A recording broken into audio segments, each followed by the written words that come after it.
Perkenalkan, saya Nisa Ramayani, NIM 17025510338. Saya mahasiswi dari Program Studi Sarjana Kedokteran Gigi, Fakultas Kedokteran Universitas Udayana. Dengan pembimbing Dr. Gigi Eka Pramudita Ramadhani, SPP Riau. Pada video kali ini, saya akan menjelaskan sedikit mengenai teknik suturing dan juga flap dalam dunia kedokteran gigi. Suturing atau penjahitan luka dimaksudkan untuk menyatukan kedua jaringan yang terluka atau hasil insisi pada saat operasi dengan bantuan jarum dan benang sehingga proses penyembuhan luka dapat terlaksana dengan cepat dan tanpa komplikasi. Suturing atau yang biasa kita kenal sebagai penjahitan luka ini berfungsi untuk mencegah terjadinya perdarahan, kemudian untuk mempertahankan posisi jaringan, membantu flap untuk menutup tulang, kemudian untuk mempertahankan blood clot di dalam soket, dan juga untuk mengurangi rasa sakit pasca operasi. Setelah kita tahu apa itu suturing dan fungsinya apa aja, kita akan lanjut ke alat-alat yang diperlukan pada saat suturing.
Sebelum melakukan demonstrasi suturing, kita lakukan insisi terlebih dahulu.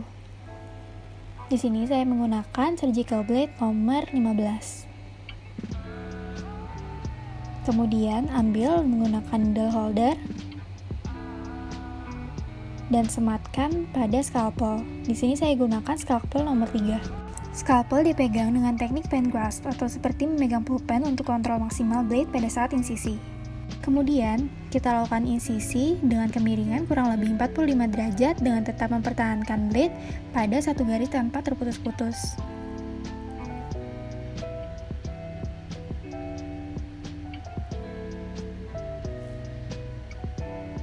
Untuk flap, lakukan insisi terlebih dahulu, kemudian baru dilanjutkan dengan diseksi.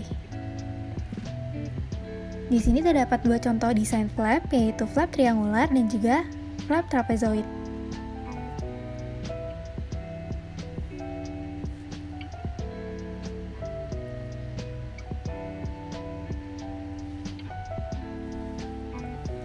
Diseksi dilakukan dengan memiringkan blade untuk memisahkan mukoperiosteum dengan permukaan tulang.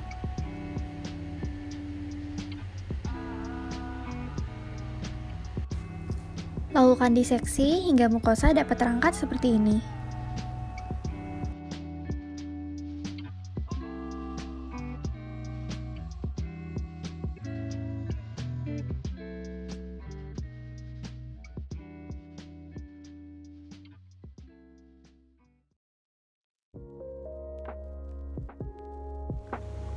Ada 6 jenis suturing dalam kedokteran gigi.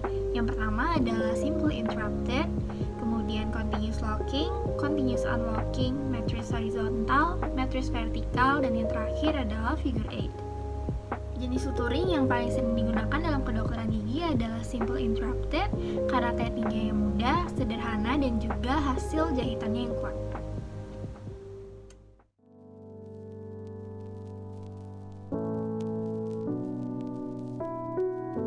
Di sini, saya menggunakan benang dan jarum yang menjadi satu kesatuan dengan benang non-absorbable dan ukuran kelekungan jarum 3/8 serta bentuk penampang triangular. Jarum dipegang dengan needle holder pada sepertiga pangkal dari panjang jarum.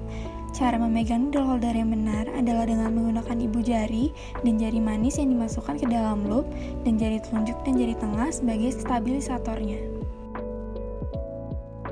Simple interrupted diindikasikan pada lokasi yang memerlukan kekuatan tinggi seperti lokasi yang mudah bergerak. Caranya, insersikan jarum dari tepi insisi dengan jarak kurang lebih 5 mm.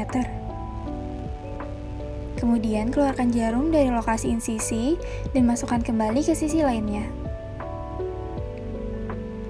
Ketebalan jaringan di kedua sisi sebaiknya sama.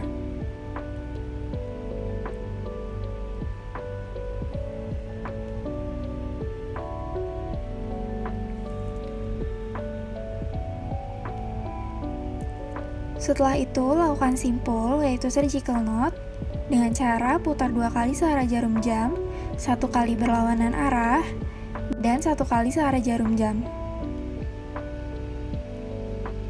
Jangan letakkan simpul di atas garis insisi.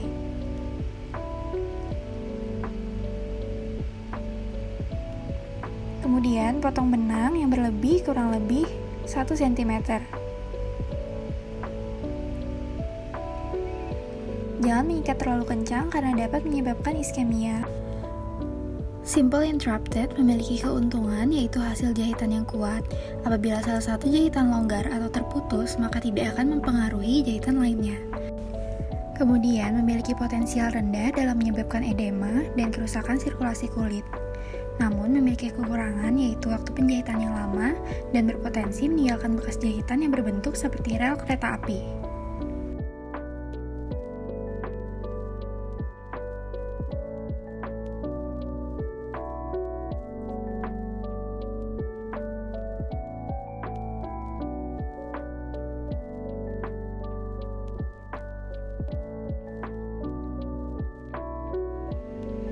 Continuous unlocking diindikasikan pada luka yang panjang.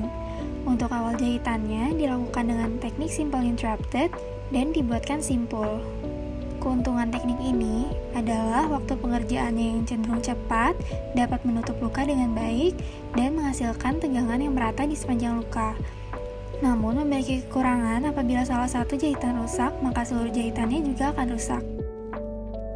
Selanjutnya, dilanjutkan dengan menginsersikan jarum sama seperti teknik simple interrupted, namun tanpa pembuatan simpul. Lanjutkan hingga menutup panjang insisi.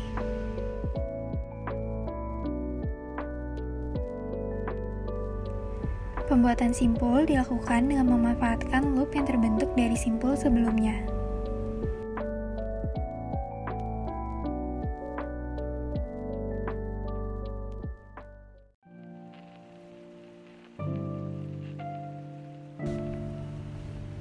Continuous locking diindikasikan untuk luka yang panjang. Teknik ini hampir sama seperti continuous unlocking, namun jarumnya akan memasuki loop sehingga membuat mekanisme pengunci. Teknik ini dapat menahan jaringan dengan lebih baik, namun sama seperti teknik continuous unlocking, apabila salah satu benang rusak atau terputus, maka seluruh jahitan juga akan rusak.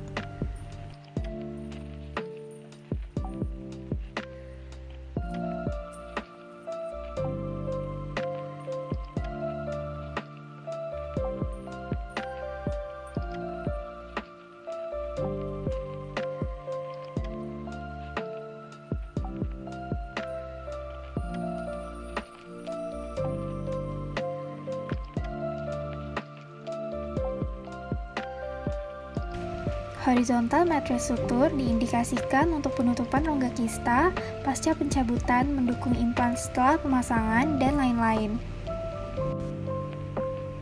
Caranya, pertama lakukan teknik yang sama dengan simple interrupted tanpa disimpul.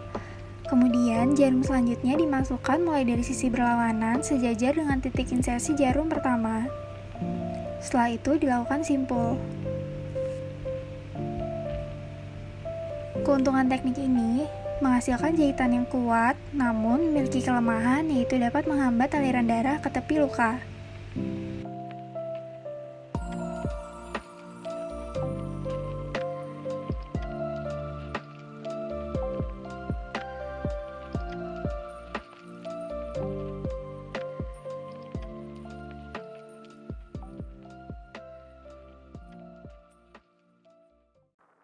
Vertical matrix sutur.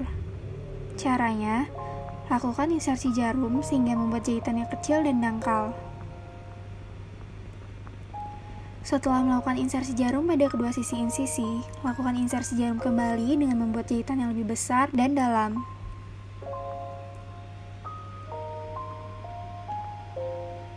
Setelah itu, lakukan simpul akhir. Jahitan yang kecil dan dangkal berfungsi untuk menyatukan kedua tepi luka, sedangkan jahitan yang dalam dan besar berfungsi untuk membantu memberikan dukungan yang cukup pada permukaan luka.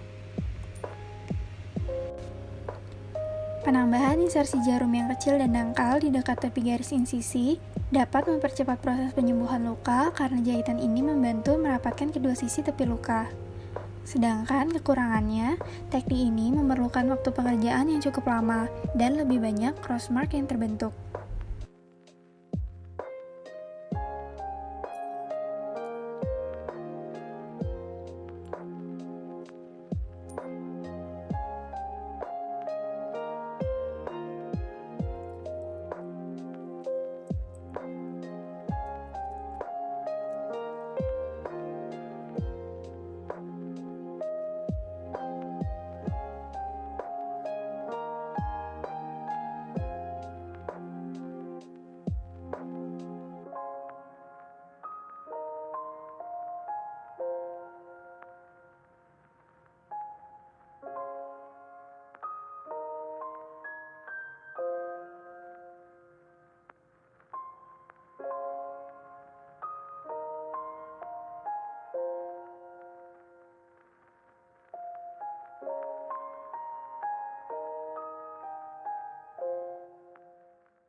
Figure of 8 dilakukan dengan menginsersikan jarum pada titik pertama, lalu melintas melewati soket dengan titik insersi sejajar dengan lokasi insersi pertama. Setelah itu, lakukan insersi kembali pada titik berikutnya dengan arah insersi yang sama.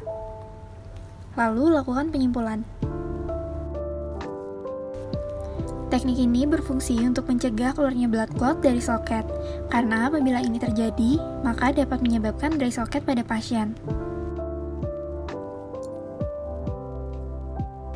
Teknik ini diindikasikan sebagai teknik penjahitan pasca ekstraksi.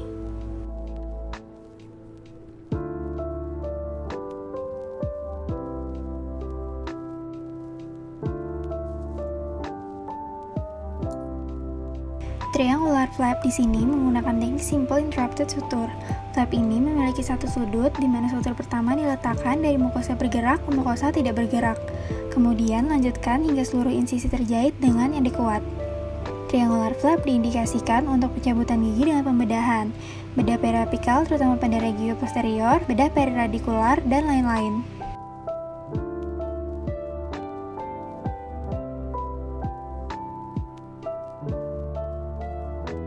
Trapezoidal flap di sini menggunakan teknik simple interrupted suture.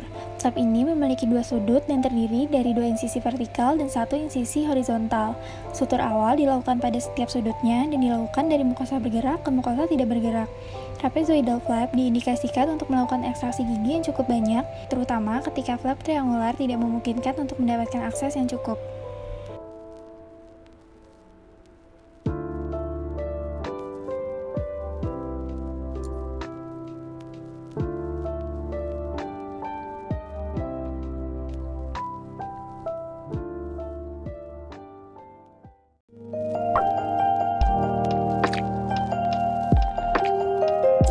Sekian informasi yang dapat saya berikan, semoga dapat bermanfaat untuk kita semua.